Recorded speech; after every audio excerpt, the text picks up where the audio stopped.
Good evening, everyone. Thank you for being here. Today, we are pleased to welcome Mr. Vivek Nanda, a renowned personality who is a corporate trainer and motivational speaker, and an ex national sales head, Sharp Business Systems. Mr. Nanda is a dynamic professional with 30 years of rich experience in strategic planning and management, profit center operations, sales and marketing, business development, key account manager, channel management, and team management. He is passionate about sharing his knowledge and experience to uplift others, in turn, to achieve their goals. Mr. Nanda is here to discuss about marketing strategies for top MNCs through unlearning and relearning. With that, I request Mr. Vivek Nanda to take the session forward and enlighten us with his knowledge and experience. Thank you, sir. Thank you so much, Dipenderji, and thank you so much, Naveenji. A very good evening to all of you, and welcome to this session. Today, the businesses have been transforming, as you know, for a very long time. And post World War II, the multinational corporations have emerged as major players. Businesses which used to provide goods and services to one country are now replicating their success stories across continents. Many transformations have happened during this process. There are many stories of winners and losers both. Today I'm going to share some caselets where multinational corporations and corporates have unlearned and relearned the game. The magic is to think and imagine out of the box. And thinking out of the box is very, very important for a sales and marketing person because challenges keep on happening every now and then. So I'll take you to a very interesting story. This is about a peppermint company product, which was called Polo. I'm sure each one of you has tried this sweet called Polo. And when Polo came to India almost 20 years back, the only other competitor they had in India was in the form of a company called Bakemans, which used to make a product called Minto. And both these companies started doing a fierce competition, in the and they started, competing. They used to have, advertising wars.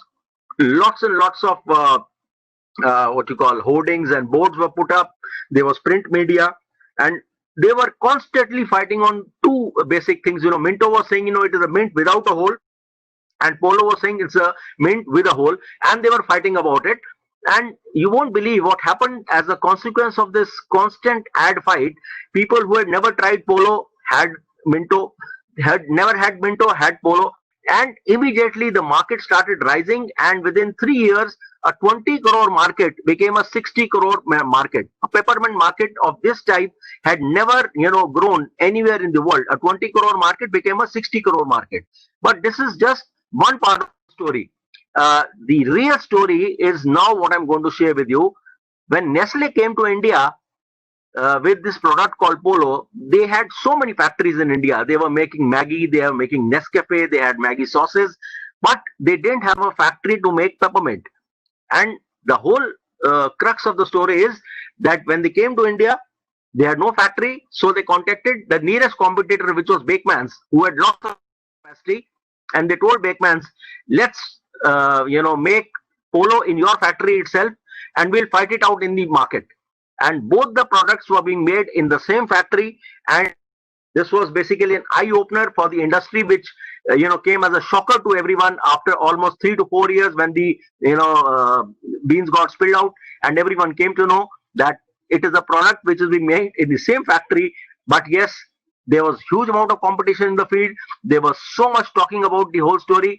But why I've shared this story with you is to tell you that, once you are in a fierce competitive state and you are, running short of resources, then shaking hands with your enemy is also part of the game. So this is basically unlearning and relearning process. The first story which I wanted to share with you, that Minto and Polo, who are fierce competitors in the field, also joined hands to basically produce their product in the same factory. And then, they were fighting it out, out in the open, and trying to gather market share, whatever they could. The second story which I want to share with you, again, it's a very interesting one. It's about the Tata car Nano. This was the Lakh Takia car, a 1 lakh car, which Ratan Tata's, it was a dream project. and he was very happy when the launch happened. And after 3 years, what happened was the sales started following, and it started coming down. And they were not very confident as to how to bring back the sales. Lots of brainstorming sessions happened within Tata, but nothing conclusive came out. So Ratan Tata decided that let's do an industry meeting where veterans from the industry were called, and they were not veterans from automobile alone. They were veterans from what you call banking. They were there from retail. They were there from telecom. All CXOs, CEOs, were called, and they were given this problem that we have on hand. Nano sales are coming down. Please suggest, because all of them were great marketing heads, great advertising heads, great sales heads, and they have lots of ideas. So everyone started giving ideas, and there was a gentleman who was sitting in the corner. His name was Mr. Kishore Behani. As you all know, Kishore Behani is the person behind a huge retail brand in India called Big Bazaar. And he made a statement. He says, "I want to say something, sir." Ratan Tata most graciously said, "Please, Mr. Behani, tell us." He says, "Me and you are in the same business." This came as a bit of a shocker to Mr. Ratan Tata, because Vehe was a Tata brand, which was a big brand. So many products to the credit, so many companies to the credit, and he was a person who was running a retail business of dal chawal chini, and he was trying to compare both the products. But then Kishore had a point to make, which he did make in that meeting. He says, "Mr. Tata, you're selling the nano car to whom? Who is your market? Where is your market?" The market is basically bottom of the pyramid, because that's where people who have never been in a car, they have always envisioned that one day probably we'll have a four-wheeler in which we can ride around the city. So there are people predominantly who are using a two-wheeler or a scooter or a motorcycle, and they always had that dream of buying a car. So they are your customers. And he says, who are my customers? Who am I serving in Big Bazaar? I don't consider big bazaars in big cities like Delhi, Mumbai, Kolkata, or Chennai or Bangalore. I'm talking about smaller places like Golconda, Shimoga, and Kolhapur, Solapur. A big bazaar in such locations is a dream destination for people in that vicinity. People who have never been to an air conditioned environment to buy dal chawal chini, who have never have had the choice to choose which soap or which shampoo to bathe with. So these are the people, for them it is a big excitement to buy from Big Bazaar. So he says both our customers are same. So Ratan said, "Then what do you propose?" He says, "I have an idea, if you agree." The idea was, he says, "I have 250 Big Bazaars as of now. So why don't you give me 250 nanos, and every Big Bazaar will have one nano standing right in the front of the mall. And we'll also put in some banking counters there from ICICI, Axis, and IFCA Bank, and all these banks, because people who come there to buy that 1 lakh car even don't have that 1 lakh rupees to spare. So at most they can give you 25,000 as down payment. So they will need EMIs. So we'll put up banking counters." Ratan Tata, bought the idea. He sent 250 nanos to Big Bazaar. All the Big Bazaars were, gayfully what you call decorated, and they had nano standing there. You won't believe, history was created in India and the world. Within 6 months, 5,000 nano cars were sold. 5,000 nano cars were sold out of Big Bazaar showrooms. जिंदगी में कभी नहीं हुआ था, world में कभी नहीं हुआ था, इंडिया में कभी नहीं हुआ था, that cars were being sold in dal chawal chini shops. This is something which a history was created. Mr. Kishore Behani has written a very good autobiography, a small one. You can get it on Amazon or any other place, where you get all the stories there of how he built his huge empire. You must read that paperback, and that's where the whole story started of nano coming back to sales. And this is basically unlearning and relearning, because cars are predominantly sold in car showrooms. They are never ever sold in retail showrooms where you sell and buy dal chawal chini, your essentials basically. So it is a case study which is now being taught even at Harvard's, because this is an eye opener for all sales and marketing people, that how can a small retail outlet sell cars. And this is basically how the whole story of unlearning and relearning happened for the nano. Another example which I want to share with you here is about this hugely successful American brand called McDonald's. We have all had burgers and French fries at McDonald's, and this is basically, McDonald's has always been a number one brand as far as QSRs. QSR means quick service restaurants, and they have always had a huge amount of fan following. But it was almost 20 years back that they realized they want to double or triple their sales, and they didn't know how to do it. So lots of internal brainstorming led them to an idea that why don't we give free toys along with our meals which we offer, burger toys for the kids. And the whole idea then became as a Happy Meal, and you won't believe the success story of Happy Meal really transformed what McDonald's is today, because you'll never see a 5 or 6 year old kid walking alone to a McDonald's. He'll bring his mummy, papa, uncle, auntie, dada, dadis, and that's how the whole family started coming to McDonald's. It was no more a joint only for the youngsters or for the school and college students. It was a family joint, and it was a small child who was driving the entire family there. He was not interested in the burgers or French fries. What he was interested was his toy. And this Happy Meal, the shocking part which I'm going to tell you now is selling close to 1 million Happy Meals a day, every day, across the world. This is what the eye-opening statement happened after the efforts which they made for making that Happy Meal along with the toy. 1 million Happy Meals are sold every day. The biggest of toy manufacturers of the world, it could be Leo Mattel or Barbie or Hamleys, all put together don't sell 1 million toys a day. But here is a QSR brand, a restaurant which offers burgers and French fries, which sells 1 million toys every day, and that happens 365 days. Now, the story behind this is again very interesting. There are factories in China which are huge, and these factories, 30,000 people working every day to make these toys, and every country has different cartoon characters. So if in India it could be Chota Bheem, Bada Bheem, or Tenali Rama, it could be Spider-Man in England, it could be Batman in USA. So different geographies, different countries, different toys. So imagine the kind of huge manufacturing exercise which happens in China, and the logistic exercise of taking these toys from China to various parts of the world, across oceans and across the skies, reaching out. And what is being manufactured today is not the toy which will be available tomorrow. The toy available which will manufacture today will be something which will be served close to 2 to 3 months from now. So see the amount of calculations they have to do, the amount of promotions they have to look after, and of course the logistics. So this is how one product changed the destiny of McDonald's, which was the Happy Meal. A huge unlearning and relearning for them. Many people, other companies, in this trade also try to, follow. But what McDonald's did was phenomenal, and still they are the market leaders as far as Happy Meals go. So this is, three stories which I've told you till now. One is Minto and Polo. The second one was Tata Nano. Third is McDonald's. So now, let's change the, story. It's about Dubai.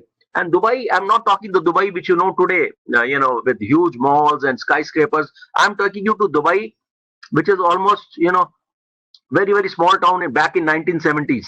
A very small town, something like, what we have today in Ghaziabad or Faridabad. It was just a small town, not a big, but people were rich. There was lots of oil money there. And there was a very famous detergent company in Europe, successful company in Dubai. So what they did was, a fantastic advertising campaign was done. Huge billboards, hoardings were put up. Lots of promotions were done across Dubai city, and there were huge amount of hoardings on the highways, on the roads, with the markets. Detergent was being advertised in a very big way. The sales team sitting in Europe realized after almost 10 days that the sales were not picking up to the hotel, to the city. They saw their own board, and they had just three windows. In the first window, there was two hands holding a dirty piece of cloth. In the second window, there was a piece of cloth into that bucket, and in the third window, a shining, sparkling piece of cloth was coming out. So the message was very clear. So they asked the local driver who was driving them, who was an Arab, what do you understand of this ad? And he just smiled. He didn't say anything. Then they again asked him. He says, "Let's go to the city and then find out." They said, "No, we insist you tell us right now." And then he started laughing loud. Then said, "Why are you laughing?" He says, "In the language of English, you read from left to right. In the Arabic languages, we read from right to left. The message which was going across was, you have a fine shining piece of cloth, you put it into this detergent, it comes out dirty. Who will buy the product?" The best of products can fail in any geography. This is a lesson which we learn out of this entire story, that you have a fantastic product, it is very, very successful across the world, but then if you don't know the culture of the people, if you don't know the language of the people, if you don't know what are their beliefs, then your beautiful product can come down as a big disaster for you, because it's saving could not be done now, because the wrong message in a wrong way had been communicated. The language in English was left to right. In Arabic language, it was read and interpreted as from right to left, and hence this entire thing. So unlearning and relearning in a very, very big way happened in Dubai. Uh, the next one which I want to share with you is about a product and a company, which all of us are big fans of. It's called Samsung, and Samsung has been there in India for 25 years now. Washing machines, air conditioners, all the products, electronics basically. And when they were thinking of coming to India long back, because India is such a big country, and how will we reach the lengths and breadths of this huge country? They have so many languages, there are so many beliefs, religions. How will we satisfy their needs? So, trying to understand what's the pulse of the nation, what they did was they started one survey did not know there's another survey going on. There were three independent surveys, and they were covering the lengths and breadths of the country, from Kashmir to Kanyakumari, from Siliguri up to Bhuj in Gujarat, and they covered the entire lengths and breadths of the country. The probable answers the Koreans were looking forward, कि इस देश की धड़कन क्या होगी? They were thinking of, probably people would say, हमें सोना चांदी से प्यार है, अपने देश से प्यार है, इस देश के झंडे से प्यार है, we love the national flag, we love our religion. But they were shocked, astonished, amazed and surprised when the answer came from all the three surveys, and there was a common answer on the first point, which was cricket. Now the Koreans were very, very amazed. This is ये अच्छा देश है, इनको अपने देश से प्यार नहीं है, अपने झंडे से प्यार नहीं है, अपने आजादी से प्यार नहीं है, and what they are saying is they love cricket. Now, this was very shocking for a nation, which had never played cricket. They play hockey, football, taekwondo, lots of martial arts, judo, karate, but they never played cricket. So 3 years of research and 3 years of working in India, the first corporate ad which Samsung came out with had the entire Indian cricket team standing there, and नीचे लिखा हुआ था Samsung हम भी हैं team में, because Samsung had realized in the 6 years, 3 years, cricket से नहीं जोड़ेंगे तो इस देश से नहीं जोड़ सकते. And that's a big unlearning and relearning for a big giant like Samsung, that sometimes it could be just association with one game which can change your fortunes. And from that day till now, there's not been a single cricketing event in any part of India or the world where Indian teams are there. It could be T20 or the World Cup or your 5-day matches or any format in which Samsung has not been a sponsor in some way or the other. Before that, there was only some cola companies and some other companies which were doing a little bit to it. But now, there are thousands and thousands of sponsors, and this all happened because there was one company which was thousands of miles away, but they had understood the vision of Indians, and they knew is desh ki dhadkan cricket hai, and they associate with cricket, and that's how Samsung is Samsung today.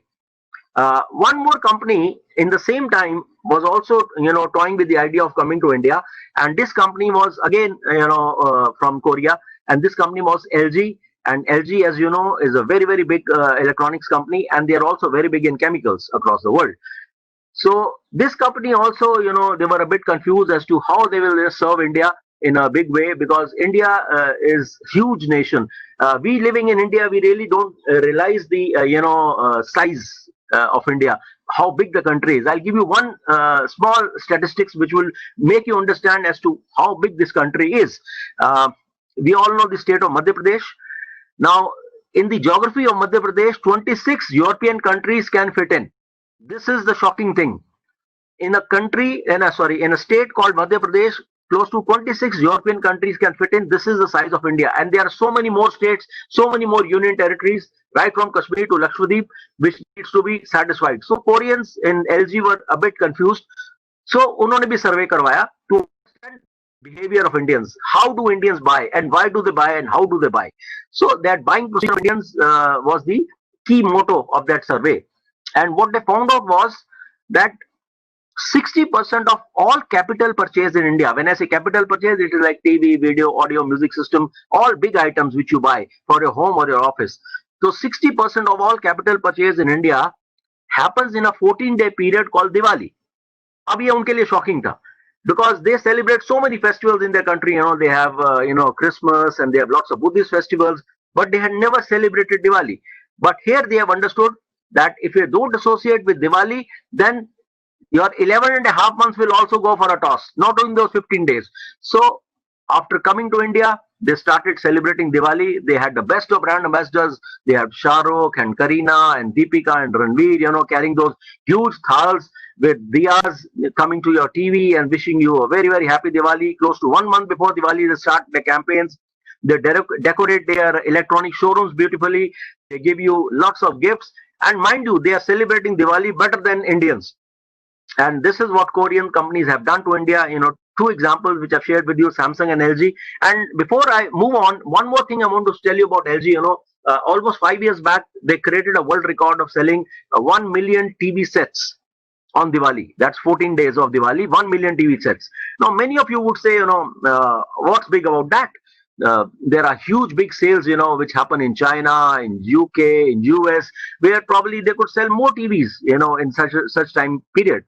But again, coming back to the fact and figure which I told you sometime back, the geography of India is too big.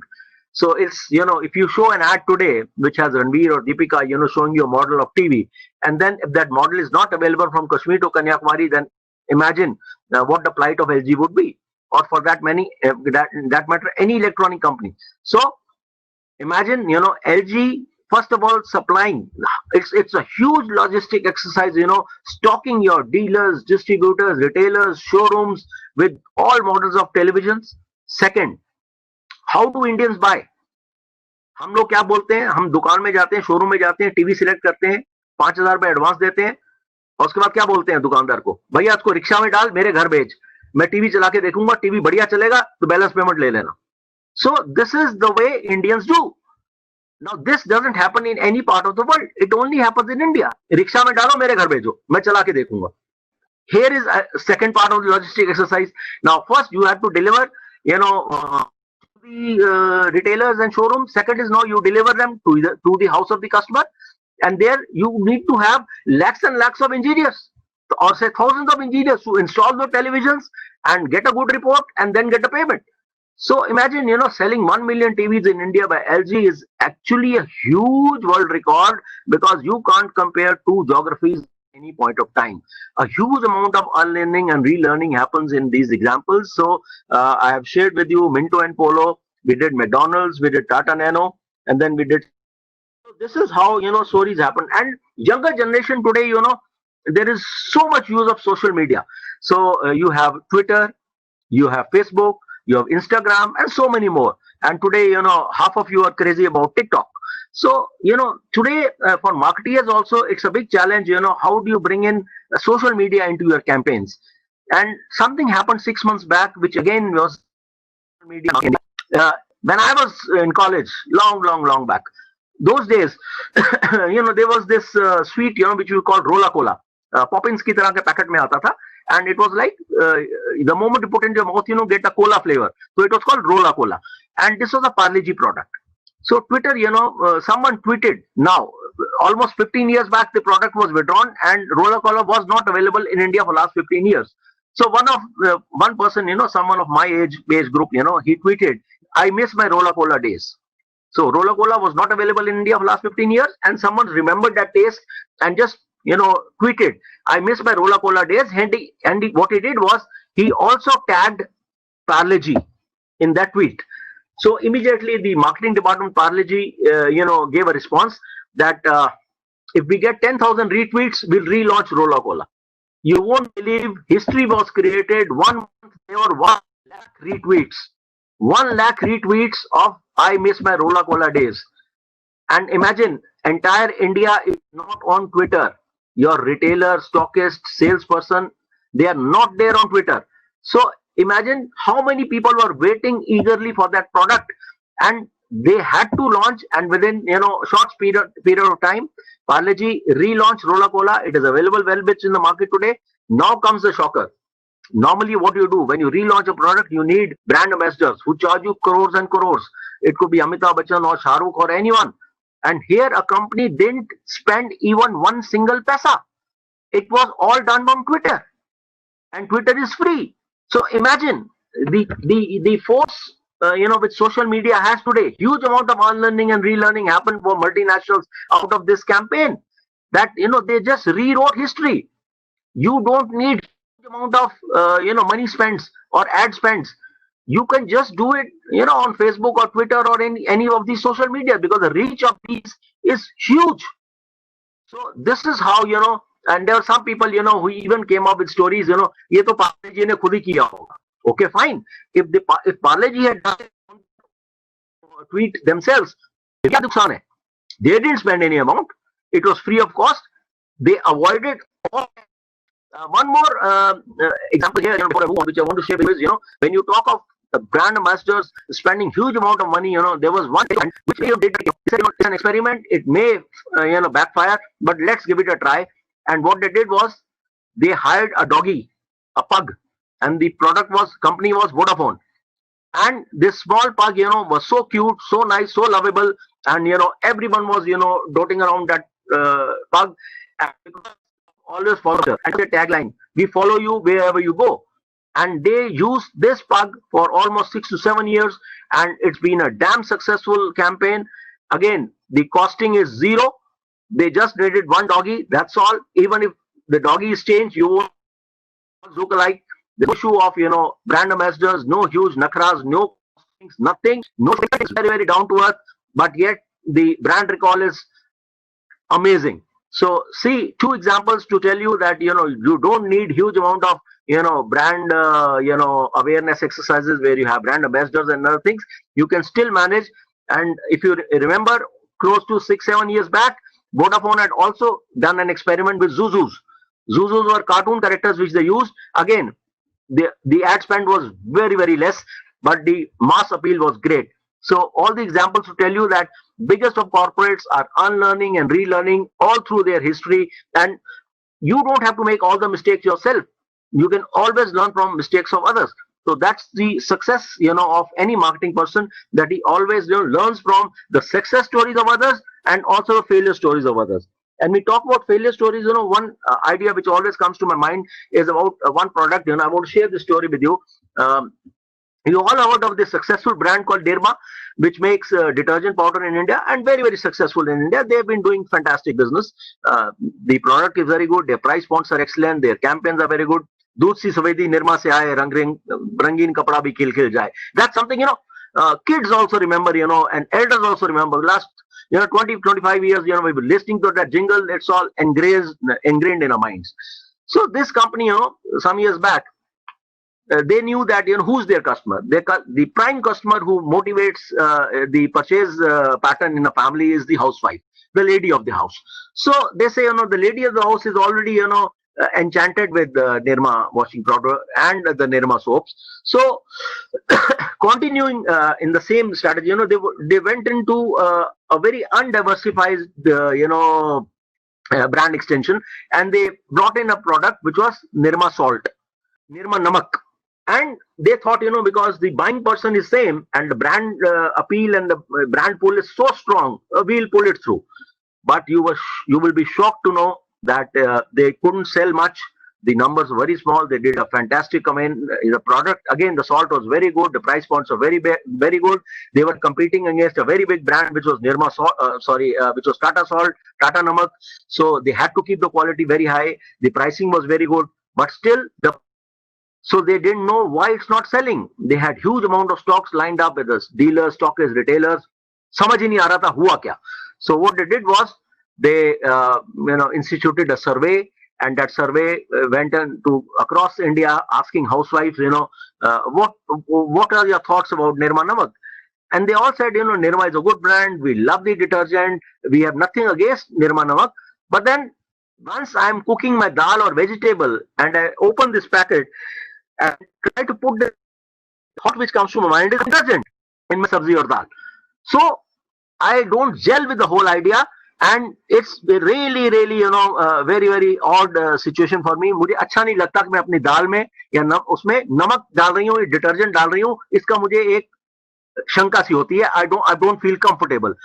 Now they realize what the mistake was. Had they named the brand something different, उसका नाम निर्मा की जगह शर्मा वर्मा कुछ और रख दिया होता, वो बहुत बढ़िया चलता, because उनका स्टॉकिस्ट अच्छे थे, उनके रिटेलर्स अच्छे थे, उनका डिस्ट्रीब्यूशन पैटर्न अच्छा था. But they failed was because the same brand name which was so successful became their doom. So it was a huge amount of unlearning and relearning. अगर ये सर्वे उन्होंने पहले कर लिया होता, that the name was something which was coming in the way, then they could have renamed, but it was too late in the day. The product is still available. They don't sell much. And that is a big unlearning and relearning. You may have a huge amount of fan following for a brand, but there is no guarantee that second product which you launch will also be equally accepted. So this is again a big, big, big story in unlearning and relearning. And so this is how, the stories go on. One more thing which I want to share with you, when talking about consumer products, there's a very, very famous product in India for breakfast cereal, which is called Kellogg's. And we all love Kellogg's. We have been eating this breakfast cereal for more than 20 years now. But the first 3 years for Kellogg's were very, very tough. They were not selling. They had a huge amount of, stocks were there, the agents were there, the retailers, everyone had stocks. The campaign was beautiful. The product was excellent. It was very successful in US and UK, across the globe. But India में चलता नहीं था, because traditionally India we eat paranthas and idli dosas in the morning, and various geographies have various breakfast foods, and we like it hot. And here was a product which, yes, some people who are health conscious, some people who figure conscious, some people who are of the younger generation, they were accepting the product, but mass appeal में वो product नहीं आ रहा था. And then one strange thing which came out of the feedback was, lots and lots of people were buying the product once, but they never came for the repeat purchase. So this was shocking for them, that repeat purchase क्यों नहीं हो रहा है. Then they had huge amount of brainstorming, and they had surveys across India. And you know what came out of the survey? The most shocking thing: Indians दूध नाश्ते में गर्म पीते हैं. We all traditionally have hot milk in our breakfast, and Kellogg's was basically meant to be put in cold milk. They had to, redefine and redesign the product, because it was only meant to suit basically cold milk. And Indians in hot milk, and it became soggy, and it just settled down on the base of the plate, and it was unsavory, and no one used to do a repeat purchase. So they went back to their drawing board again, redefined the product, redesigned the product. The product was again, easily, campaigns of Catch Them Young, when free sample schools, wherein they used to give those choco campaign, who want to reduce their waistlines. They said it's like a 6 weeks of offer, wherein you just have this breakfast cereal. That success came to Kellogg's, but huge amount of unlearning and relearning for them. Something which was very, very successful. Indian said, we didn't understand how we have our breakfast. We have it hot, and across the world they have it cold. So this is the unlearning and relearning which they had in India, which was a big, big eye opener for them. And this is how the story keep on continuing. And now today, we are facing something very, very big in India and the world, which is COVID-19, which is Corona. And Corona is a big problem which companies are facing, which MNCs are facing. And there are certain points which I bring to your mind, because again, there's huge amount of unlearning and relearning happening. The very fact that today I am not sitting in your college in Amity and addressing you from my residence is because of Corona. The webinars are happening because of Corona. Zoom is being used, Google Hangouts is being used, WebEx is being used video conferencing has grown multiple times or thousands of times. Tuition classes, if you've gone through the newspapers today, TCS has already announced that close to 75% of their workforce, which transportation or bringing employees, dropping the employees, all that will be something of bygone era. And this is a direct result. Corona, COVID-19, many more companies in the world. If you people connect with me, just world on LinkedIn, and you can get in touch with me. And there, I'm putting lots of management videos, lots of stories to tell you. Earlier, when we used to study history, we used to say, BC and AD, before Christ and Anno Domini, and then AD historical parlance into business parlance today before Corona. So when you talk about this, industry, Indian industry across the world, we've been supplying chemicals and medicines to half the world. Now is the opportunity for the pharma companies of India, the likes of which are ready with open arms to welcome investments. Japan is moving out of China. Korea is moving out of China. Lots of US companies are moving out of China. They may have moved, they may be moving, but the thought is very clear. They don't want to associate themselves with a country with a negative connotation. So today, countries and companies are moving out of China, and this is how the world is changing. How the world is changing, I want to give you one more dimension here before I move on. Is big companies across the world don't manufacture all the products on their own. There's something called contract manufacturing. I'm sure each one of you is aware of what contract manufacturing is all about. And I basically want to, show you and tell you that, how contract manufacturing is there. And contract manufacturing is, very, very, visible everywhere. Apple phones, I'm sure each one of you has already been using on its own. Or manufacturer, I come to Foxconn. So Foxconn is a company, which manufactures all the phones. And till about 5-7 years back, the Foxconn company was manufacturing only in China. But close to 4-5 years back, they started, also investing in India, and they have huge facilities in India now, in South India, where they are manufacturing these mobile phones, and they are supplied not only in India but across the world. Today, many top Chinese mobile phones are now manufactured in India. Oppo, Vivo, Realme, Redmi, Xiaomi, all these phones are also manufactured in India, not only for the Indian market, but also for the world has changed, learning, relearning, it's not that you need to have factories of your own. Apple never has made a product in its own factory. They don't have any factories. So they only have laboratories where they invent a product and then they hand it over to other companies for the manufacturing. So this is the beauty of, what you call manufacturing companies, big multinationals, how they change. Another big boom which will happen to India post Corona is going to be the growth in FDI, the foreign direct investment. That is going to be a very, very big game changer for India, because when the whole world is in a very, very bad shape, then where do you invest? The only investment hope the world has is India, because one, India has not suffered very badly for Corona, thanks to God and thanks to the efforts of Modi ji. And now there's a big hope that industry revival will happen in India, and that will happen because FDI will come to India. You have also seen over last couple of days that oil prices are crashing across the world, and this is basically because lots and lots of oil tankers across the world are waiting to be loaded, and they don't know unloaded, and they don't know where to unload. No country is having any cars running on the roads, no trucks running on the road, and there are no industries which are using petrol. So what do you do?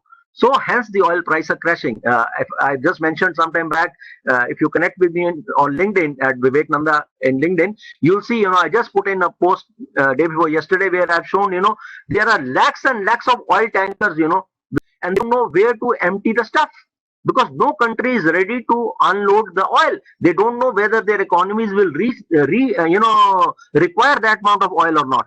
So let's connect on LinkedIn, and probably you can get more, data about how the world is changing. And then one thing, which is really changing in India is delivery systems.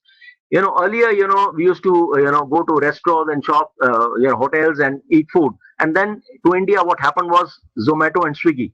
But now the same delivery patterns are changing for your essentials, your dal, chawal, chini, for which stepping out of the house is not allowed today. And there are companies which are doing it for you today. Domino's, which is a number one company in pizza delivery, today has tied up with ITC for supplying their Annapurna atta and dal chawal chini and masalas to you. And this is what Domino's will deliver. So you may order a pizza from them, or you may order ITC products. They'll be delivering for you.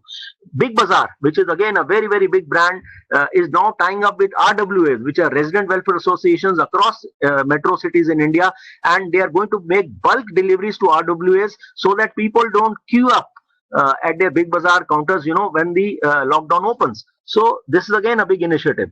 Uber has tied up with Spencer's Retail and Big Basket. Big Basket is very big in deliveries. So they wanted, a shot in the arm, and Uber has tied up with them. So the Uber taxis will also be delivering, essentials to you. Zomato has partnered with Grofers. So everyone is looking for an opportunity under the sun. So Zomato is not, done agreement with Grofers, and they'll be basically delivering all your essentials along with your food from the restaurants. Another big thing is Swiggy. Now, Swiggy is basically known for food delivery, but now they have tied up with a big brand called Marico. And Marico is basically into oils, and they'll be delivering all these products from these companies across metro cities and smaller cities also. And this is how they are reaching. So this is basically the success story which I basically wanted to share with you.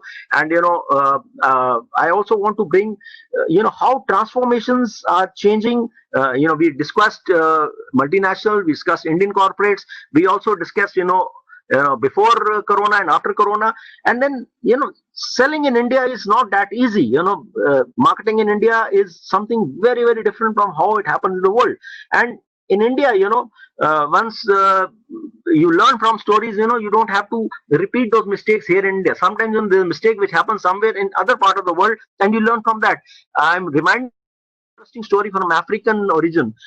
This was again close to 70s, when Africa was, highly uneducated. The what you call earning levels, income levels were very, very low. But then still, the market was big because they had a huge population. And there was this very famous baby food brand called, Farex, baby cereal. जो बच्चों को खाना देते हैं, Farex, something like Cerelac which you have today. So long back, 20-30 years back, the big brand was Farex.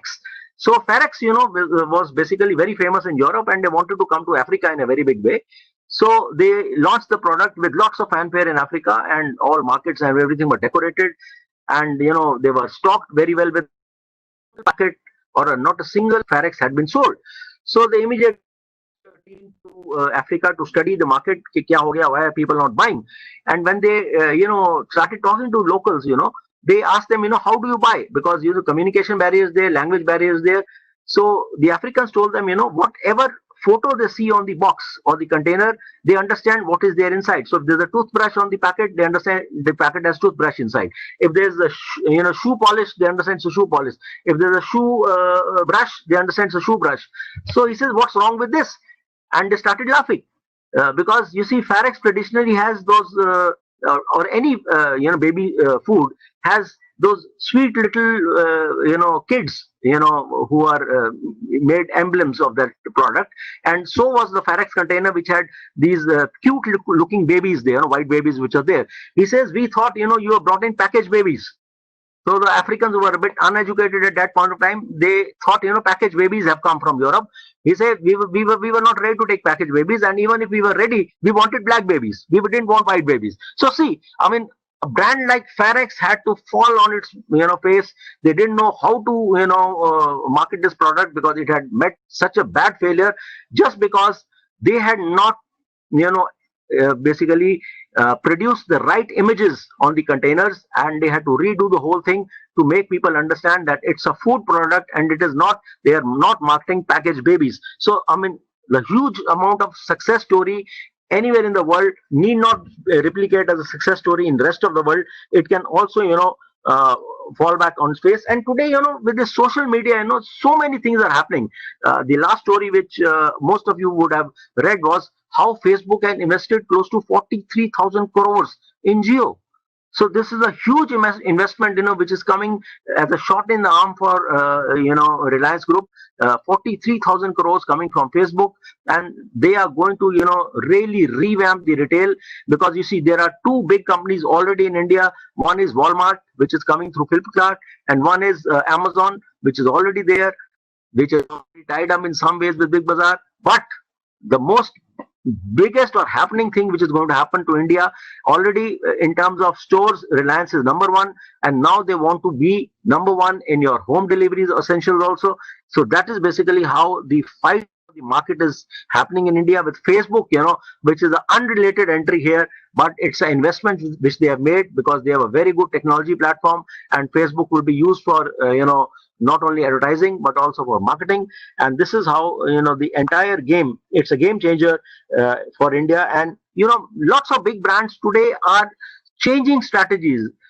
You all have heard about these cars from Maruti, Maruti cars, and Maruti cars have always been traditionally made in place called Gurgaon and Manesar, which are in Haryana, and they also have a plant which they have come up in Gujarat. But across India, they had been delivering, at least in North India, from their plants in Gurgaon and Manesar, which are in Haryana.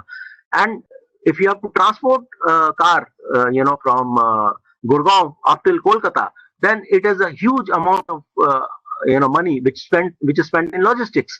So the shipping department, in India, they idea that why don't we use River Ganges? And Maruti started a pilot project of using River Ganges for transportation from Banaras up to Kolkata. And today they have huge big steamers, which are transporting 600 cars in one way, one go. 600 cars are put on a ship or a steamer, and the cars go from Banaras up to Kolkata, and the time is reduced, the pollution is gone, the toll tax and everything is gone. Huge amount of petrol saving is there. So imagine how things, companies think differently. There's so much of unlearning and relearning. It's not only because of corona, but all these years, multinationals and Indian corporates, they have learned so many valuable things out of each other's stories, out of each other's experiments, and out of each other's real market experiences. So I'm sure that whatever little I could have shared with you in this short span of time, I've tried to share. I'm open to questions. Now I would open to Mr. Dipender to please take on, and in case there is any queries on question from the house, I'll be more than happy to answer them. Good evening, sir. Thank you so much, sir, for sharing all the knowledge, because the way you have explained us through stories, it's really inspiring, and you made it easy for us to understand. So definitely we have some few questions from the attendees. Yes, So sir. first one is, sir, who is, according to you, is successful in terms of profit today? Is it those who target normal sections of people by understanding their needs and selling, those who use prestige pricing and target higher class customers like Louis Vuitton, Armani, etc.? Well, it's a two-way sword. You can't miss both the segments. So some products are meant for two different segments. I understand. If Shah Rukh introduces, his own brand of perfume, which is, marketed at some 50,000 rupees, then it is not meant for the masses. Then it is only for the classes. People who buy Louis Vuitton, Versace, Armani, they will buy that perfume. But if there's something, which is for the masses, which could be a product like Axe, masses. So it's basically depends on the choice of the company. Where do you want to hit? It's the bottom of the pyramid. The market is very, very big. The margins would be less, but the market is huge. The reach is huge, and once one product is successful, then you in that series you can launch lots of products. But if you want just to sell very few numbers to a very limited class of people, then you could sell Armani suit, which could cost you anything like 5 lakhs of rupees. Then that's the choice of the marketing people. It basically depends on the marketing strategy of a product, how it comes into the market, how it fares in the market, and how it sells in the market, the market perception, the brand awareness. It's a huge complex issue which the company has to address, and this address has to be done pre-launch. It can't be done post-launch. You have to make your strategies before you launch, that what segment of the market you want to address, and then the success story begins. Yeah, thanks. Thank you, sir, for answering. We have a second question. The moment Nirma company learned about the failure of Salt brand, why didn't they reposition their brand? If so, then what probable strategies would have been taken? Now, I mentioned during this lecture itself by this company Nirma only at a stage when the failure had already happened. The survey came out with the fact which I already shared with you about housewives, negating the fact of using Nirma salt or Nirma namak. Had they done this survey earlier, then the story would have been very different. But now you see, when the fanfare was already done, the advertising was already done, the campaign was already there, the product launch under the brand name of Nirma was already there, then renaming it at that point of time would have been a bigger disaster, because सबको पता था अरे ये निर्मा नमक ही है, इसका नाम इन्होंने अब शर्मा नमक या वर्मा नमक कर दिया है. People will not accept it. So it was too late in the day for that, brand recall that could, because it was not changing any one small component. It was changing the branding. So change. I mean, today you can't sell a Maruti car as a Renault car. It can't be done. It has to come as a Renault car from the factory itself. You can't change it in the showroom and say, "नहीं boss, ये Renault नहीं है, Maruti है, ले लीजिए." So no customer today is that silly. People have huge amount of brains. They apply their marketing skills. Today social media is so strong, so it's very, very difficult for changing the image which you have built. And mind you, it takes almost 2 months of strenuous exercise, media campaigns to build that image, and that image was Nirma Namak. So either they withdraw the full product, vanish from the market for 2 to 3 years, relaunch it with some other branding, then it could be a different story. But midstream, you don't say, boss, today I was selling Nirma, tomorrow I'll sell something other. So that won't be possible. That's basically how they fared well or fared bad. Yeah. Thank you, sir. So we have a last Naveen, I think question. we can have one. Yeah, that should be the last question. We are running short of time. So I can read one Sure. question that is related to nano car. Yeah, yeah. Just ask that Sir. question and that will be the last question for today. Yeah. Okay. So it's a very small question, but interesting. Like, why Nano failed? Attendee would like to know. So thing is, yeah, sure. So I had already told you that after first 3 years of mega sales, the production started suffering because the sales were not happening, and sales were not happening because ultimately, everyone had realized that it was a modified three-wheeler which had been, given a full form of a car, and there was a huge amount of noise the product used to make. That was corrected later on. Catalyst converters were added, the silencers were added, more changes were done. But ultimately, people used to think that if I have to spend 1 lakh on this, then why not spend another 1 lakh, add and get a full-fledged car. And then there were service issues on the road. There were lots of marketing issues which were happening. So it was an amalgamation of lots of problems, which ultimately led to the thought that Tata was already selling many better brands of cars, like which were already there from the Tata brand. So it was better to concentrate on them rather than keep on investing on Nano. Yeah, that was it. So Vivekji, I would like to formally now thank you for such a beautiful session. In such a short of span of time, that yes, the plethora of knowledge that you have shared with us, and I think that we all are going to get benefited. And on behalf of Amity, on behalf of my students, and on behalf of my colleagues which are also a part of this session, so I would like to thank you from the bottom of my heart, that it was really so nice of you that you could spare time and just share your immense knowledge that we had.